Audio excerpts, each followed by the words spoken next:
Hello नमस्कार साथियों, कैसे हो आप सभी लोग। आशा करते हैं कि आप सभी लोग अच्छे होंगे और आप सभी लोग की पढ़ाई जो है बिल्कुल ही अच्छी तरीके से चल रही होगी। तो प्यारे साथियों, आज की इस क्लास में जो हम सभी लोग पढ़ने वाले हैं क्लास 12 हिंदी के 50 मोस्ट इम्पोर्टेंट ऑब्जेक्टिव क्वेश्चन को इस क्लास में हम सभी लोग पढ़ने वाले हैं, जो कि आपके बोर्ड परीक्षा में ये प्रश्न बार बार पूछे जाते हैं। तो साथियों, क्लास को बिल्कुल अच्छी तरीके से आप सभी लोग लास्ट तक देखिएगा और लास्ट में आप सभी लोग जरूर बताइएगा कि आप सभी लोग का कितना क्वेश्चन सही हो पाया है। तो चलिए फिर क्लास को स्टार्ट करते हैं। उनसे पहले यदि आप इस चैनल पर पहली बार जुड़े हो तो आप सभी लोग इस चैनल को सब्सक्राइब करके ऑल पे दबाकर जुड़ जाइएगा, जिससे कि जब भी कोई नई क्लास होगा सबसे पहले उस क्लास का नोटिफिकेशन आपके पास पहुंच पाएंगे।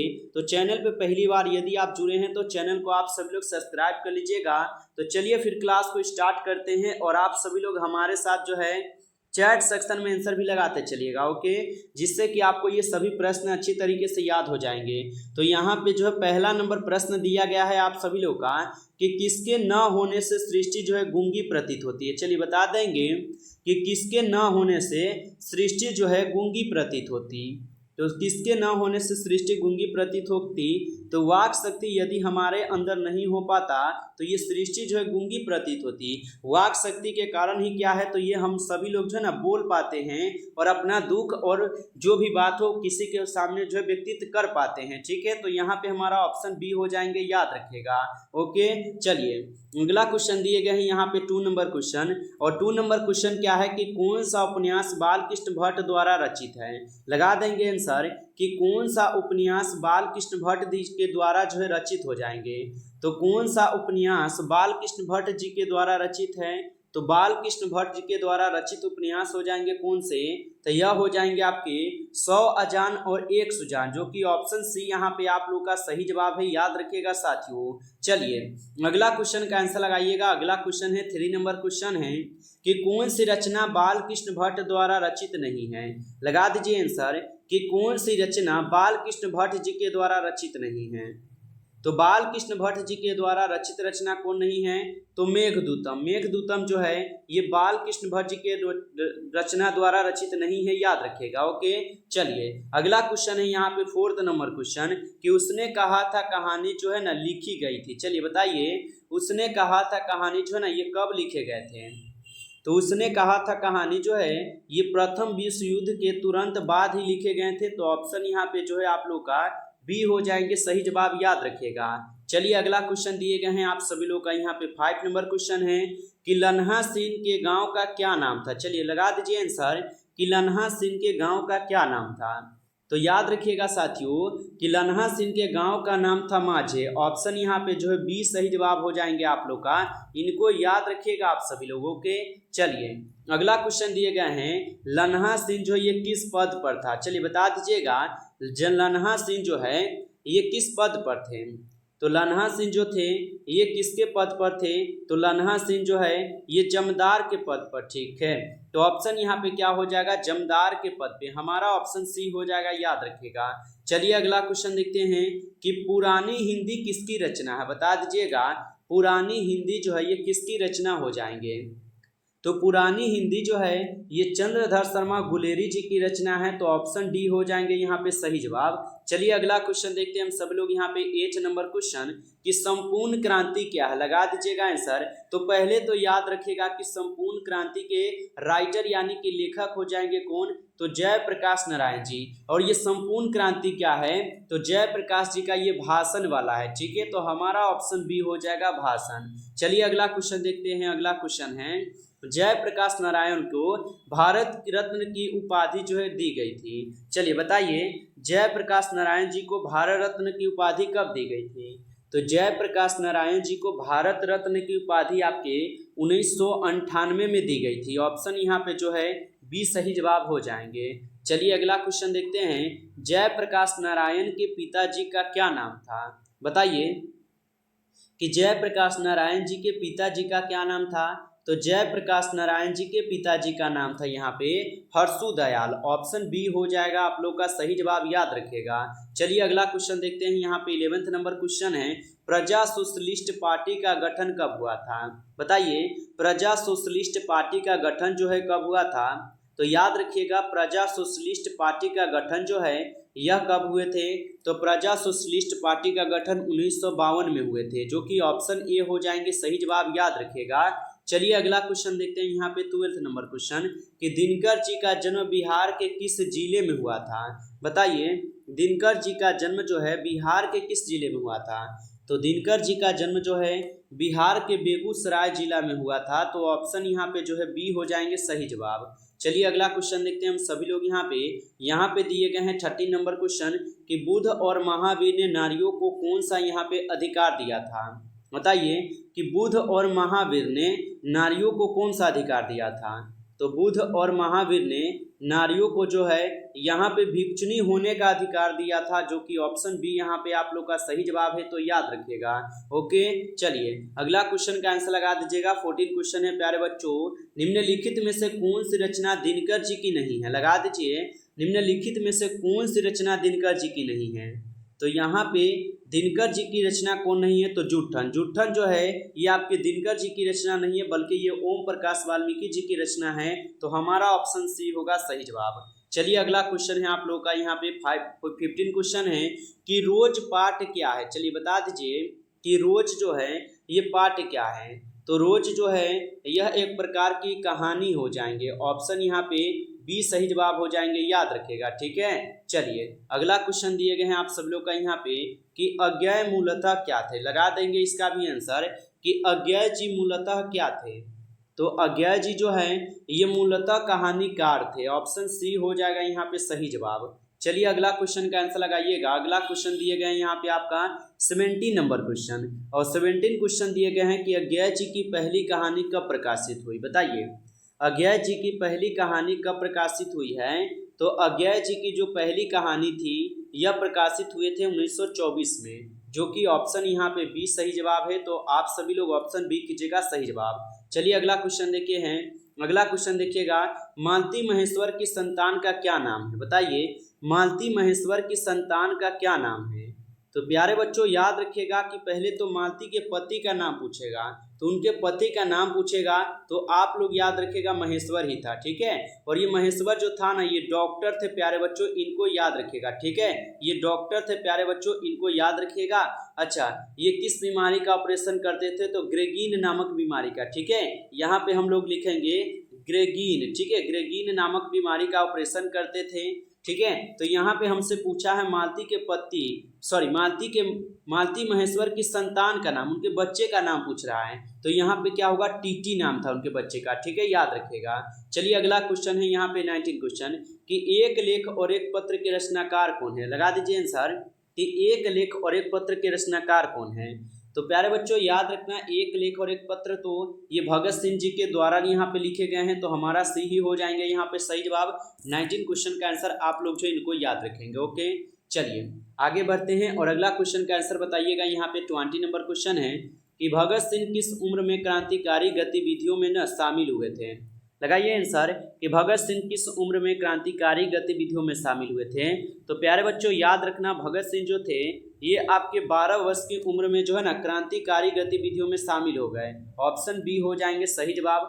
चलिए अगला क्वेश्चन देखते हैं हम सभी लोग कि कुलबीर सिंह और कुलतार सिंह भगत सिंह के कौन लगते थे। बताइए कुलबीर सिंह और कुलतार सिंह भगत सिंह के कौन लगते थे। तो प्यारे बच्चों याद रखना कुलबीर सिंह और कुलतार सिंह जो थे ये भगत सिंह के भाई थे, ऑप्शन सी हो जाएंगे यहाँ पे सही जवाब। चलिए आगे बढ़ते हैं और अगला क्वेश्चन का आंसर बताइएगा कि मतवाला पत्रिका कहाँ से निकलती थी। लगाइए आंसर कि मतवाला पत्रिका कहाँ से निकलती थी।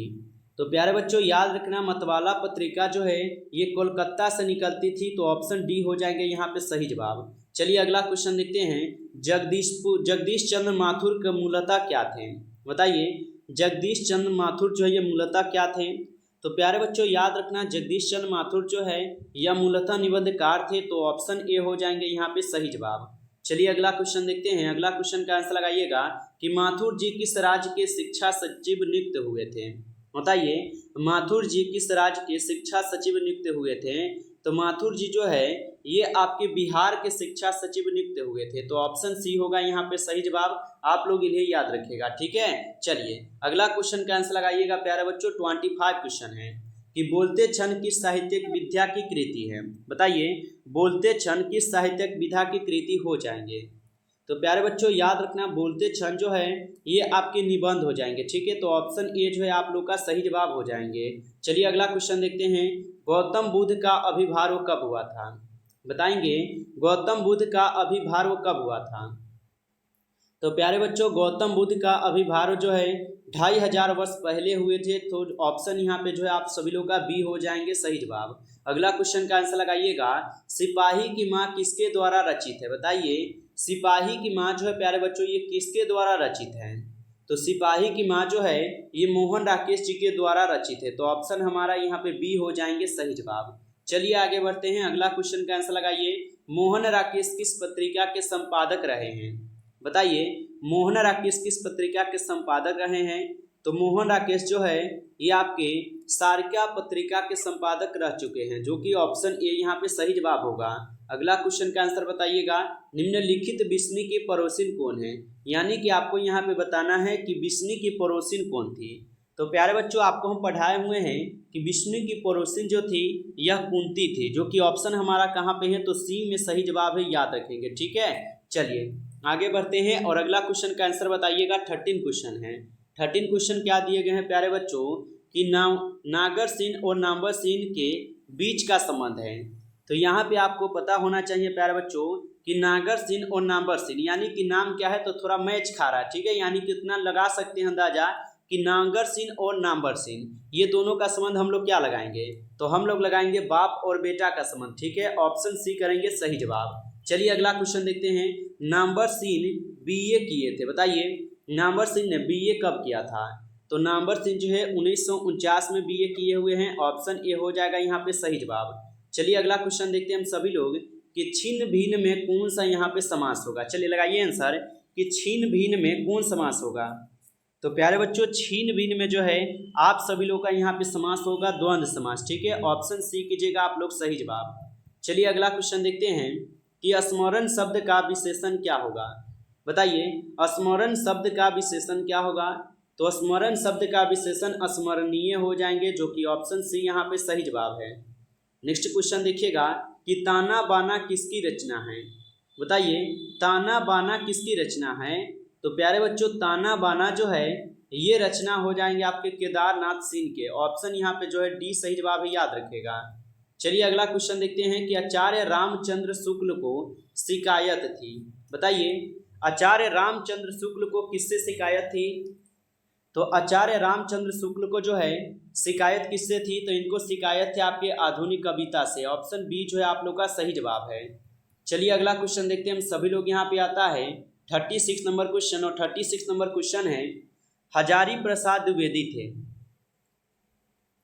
बताइए आप सभी लोग कि हजारी प्रसाद द्विवेदी जो थे ये क्या थे।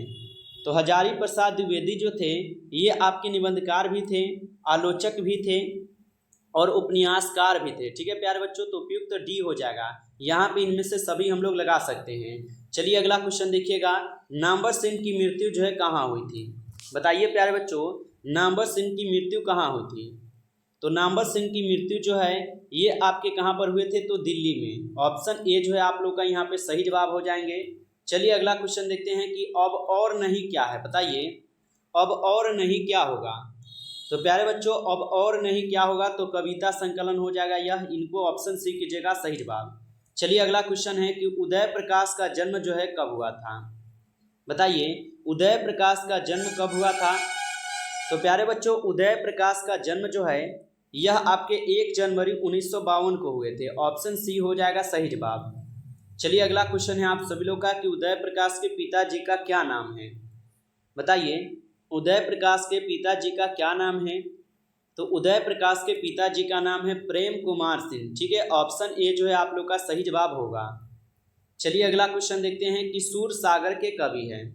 बताइए प्यारे बच्चों आंसर कि सूरसागर के कवि कौन होगा। तो सूरसागर के कवि यहाँ पे सूरदास हो जाएंगे। ऑप्शन डी यहाँ पे सही जवाब हो जाएंगे। चलिए अगला क्वेश्चन देखते हैं, संपूर्ण क्रांति के रचनाकार कौन है। बताइए, संपूर्ण क्रांति के रचनाकार जब हम क्लास स्टार्ट किए थे उसी समय बताए थे कि संपूर्ण क्रांति के रचनाकार जयप्रकाश नारायण हैं, जिनकी रचना क्या है, तो भाषण है। ठीक है, याद रखिएगा, भाषण इनकी रचना है। ठीक है, चलिए अगला क्वेश्चन देखते हैं कि बाल कृष्ण भट्ट जी की रचना बातचीत क्या है। बताएंगे कि बाल कृष्ण भट्ट जी की रचना बातचीत क्या है। तो यह जो है आपके ललित निबंध हो जाएंगे। ऑप्शन यहाँ पे डी हो जाएंगे सही जवाब, याद रखिएगा। चलिए अगला क्वेश्चन देखते हैं हम सभी लोग यहाँ पे कि प्राकृतिक वर्णन से संबंधित कविता है। बताइए, तो प्राकृतिक वर्णन से संबंधित कविता कौन होगा। उषा जो है ये प्राकृतिक वर्णन से ही संबंधित कविता है, तो ऑप्शन यहाँ पे बी होगा सही जवाब। नेक्स्ट क्वेश्चन देखिएगा कि अर्धनारीश्वर किस विधा से संबंध है। बताइए, अर्धनारीश्वर का किस विधा से संबंध हो जाएंगे। तो अर्धनारीश्वर का निबंध विद्या से संबंध है। ऑप्शन ए जो है आप लोग का सही जवाब है। नेक्स्ट क्वेश्चन देखिएगा, प्रगीत और समाज किनकी रचना है। बताइए, प्रगीत और समाज जो है ये किनकी रचना है। तो प्रगीत और समाज जो है ये आपके नामवर सेन जी की रचना है, तो ऑप्शन यहाँ पे बी कीजिएगा सही जवाब। चलिए अगला क्वेश्चन देखते हैं कि तिरीच के रचनाकार हैं। बताइए, तिरीच के रचनाकार कौन हो जाएंगे। तो तिरीच के रचनाकार जो हो जाएंगे यह आपके उदय प्रकाश हो जाएंगे, तो ऑप्शन यहाँ पे बी कीजिएगा सही जवाब। चलिए अगला क्वेश्चन है आप सभी लोगों का कि इनमें से कौन सी रचना ओम प्रकाश वाल्मीकि की है। बताइए, इनमें से कौन सी रचना है जो कि ओम प्रकाश वाल्मीकि जी की रचना है। तो ओम प्रकाश वाल्मीकि जी की रचना यहाँ पे जूठन होगा। ठीक है, क्योंकि रोज तो सच्चिदानंद हीनानंद वसैया जी का है, सिपाही की माँ मोहन राकेश का है और शिक्षा जय कृष्णमूर्ति का है। तो हमारा यहाँ पे जूठन बचा है, तो इसलिए ओम प्रकाश वाल्मीकि जी की रचना है, इनको याद रखेंगे। चलिए अगला क्वेश्चन देखिएगा, हंसते हुए मेरा अकेलापन के लेखक है। बताइए, हंसते हुए मेरा अकेलापन के लेखक कौन हो जाएंगे। तो हंसते हुए मेरा अकेलापन के लेखक मल्यज हो जाएंगे। ऑप्शन बी कीजिएगा प्यारे बच्चों सही जवाब। चलिए अगला क्वेश्चन देखते हैं, 15 क्वेश्चन है कि एक लेख और एक पत्र के रचनाकार है। बताइए, एक लेख और एक पत्र के रचनाकार कौन हो जाएंगे। तो एक लेख और एक पत्र के रचनाकार जो है प्यारे बच्चों ये आपके भगत सिंह हो जाएंगे। ऑप्शन ए जो है आप लोग सही जवाब कीजिएगा। तो फाइनली प्यारे बच्चों हम सभी लोग इस क्लास में कुल 50 क्वेश्चन को कंप्लीट किए हैं और ये सभी क्वेश्चन इंपॉर्टेंट क्वेश्चन थे आपके बोर्ड एग्जाम के लिए। और आप लोग कितना क्वेश्चन सही कर पाए हो आप सभी लोग कमेंट करके हमें बताएंगे। प्यारे बच्चों, यदि आपको ये क्लास अच्छा लगा हो तो आप सभी लोग क्लास को जरूर लाइक कीजिएगा। चैनल पे पहली बार यदि आप जुड़े हो तो चैनल को सब्सक्राइब करके ऑल पे आप दबा कर जुड़ जाइए, जिससे कि जब भी क्लास होगा सबसे पहले उस क्लास का नोटिफिकेशन आपके पास पहुंच पाएंगे। तो चैनल को आप सब लोग सब्सक्राइब कर लीजिएगा। और प्यारे बच्चों, जो भी बच्चे अभी तक 299 का कोर्स नहीं लिए हैं, यदि आप लेना चाहते हैं तो इस नंबर पर कॉल कर सकते हो। मात्र 299 में हम आपको सभी सब्जेक्ट का PDF आपको दे रहे हैं, जिसमें ऑब्जेक्टिव भी रहेगा और सब्जेक्टिव भी रहेगा। तो यहाँ पे नंबर है आपका 962 18 834। ठीक है, जिनको भी चाहिए आप लोग हमें इस नंबर पे कॉल कर सकते हो या व्हाट्सएप पर मैसेज करके बोल सकते हो कि सर हमें 299 का PDF और नोट्स चाहिए। इसमें हम सभी सब्जेक्ट आपको दे रहे हैं। तो चलिए फिर मिलते हैं आपसे नेक्स्ट क्लास में। तब तक आप सब लोग मन लगाकर पढ़ाई करेंगे। सभी प्यारे बच्चों को टेक केयर, अच्छी तरीके से तैयारी करते रहिए।